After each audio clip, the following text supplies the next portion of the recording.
সাকিব খান, এটা পাগির হল না, সাকিব খানই বিশাল অংশ জুড়ে থাকবে চলচ্চিত্রের সিনেমা হলগুলোতে, কারণ সবচেয়ে বেশি হল সাকিব খানের সিনেমাই পেয়েছে। আমার জানা মতে বেশিরভাগ হলেই সাকিব খানের দুইটা মুভি পেয়েছে।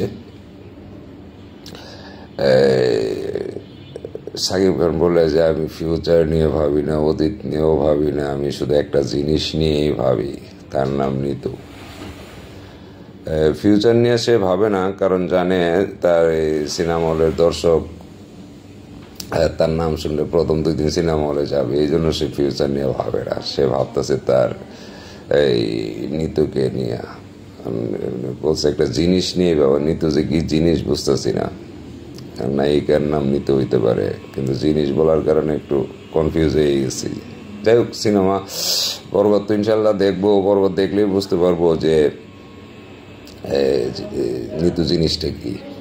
আর নিতু যে জিনিসটা, এটার জন্য সে যে কিছু একটা করবো এটা বোঝাই যা একটা সংলাপ আছে, কিন্তু এই জিল্লো মাল দে।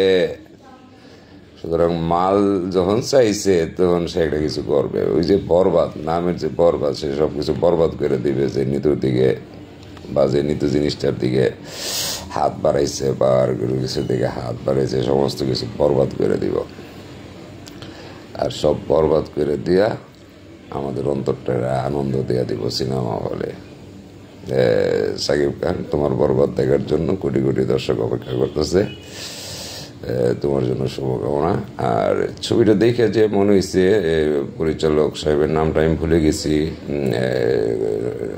শুনেছি নতুন পরিচালক না। পরিচালক সাহেব, আপনি নতুন পরিচালক না, আপনার নির্মাণ অত্যন্ত চমৎকার লেগেছে। মনে হচ্ছে একটা উন্নত মানের ছবি আমরা দেখতে পাবো। আপনি সিনেমাতে নতুন হলো, আপনি চিন্তাধারা, আপনার নির্মাণ অত্যন্ত চমৎকার। যে কয়েকটা শর্ট বা কিছু দেখেছি, ভালো লাগছে, চমৎকার লাগছে। আপনি আমার অন্তরস্থল থেকে অভিনন্দন গ্রহণ করুন। আপনার সিনেমার জন্য, সাকিব খানের জন্য, বরবাদের জন্য বরবাদময় ঈদের শুভেচ্ছা গ্রহণ করুন। সবশেষে যে জিনিসটা আমি সাকিব খানের বাস্তব যে অবস্থানের সাথে মিলে যায়, সেটা হলো অন্তরাত্মার সংলাপগুলা। অন্তরাত্মাতে আমি এক্সেপশন অ্যান্ড এক্সেপশনাল, দুইটাই সাকিব খানের কথা। আমি এক্সেপশন অ্যান্ড এক্সেপশনাল, আমাকে কিন্তু আন্ডার এস্টিমেট করা যাবে না। সাকিব খান, আমরা জানি আপনি এক্সেপশন অ্যান্ড এক্সেপশনাল, আপনাকে আমরা আন্ডার এস্টিমেট করি না। অন্তত সিনেমার জগতে, সিনেমার বিষয়ে আপনাকে আন্ডার এস্টিমেট করি না। কোনো দর্শক আপনার আন্ডার এস্টিমেট করে না, কোনো হল মালিকও না, কেউ না, কোনো টেকনিশিয়ানও না।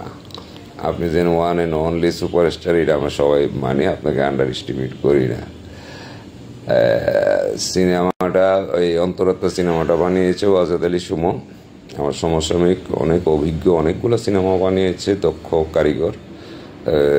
কারিগর ওয়াজেদ আলী সুমনের কাছে অন্তরাত্মা অত্যন্ত চমৎকার একটা মুভি হবে আশা করছি।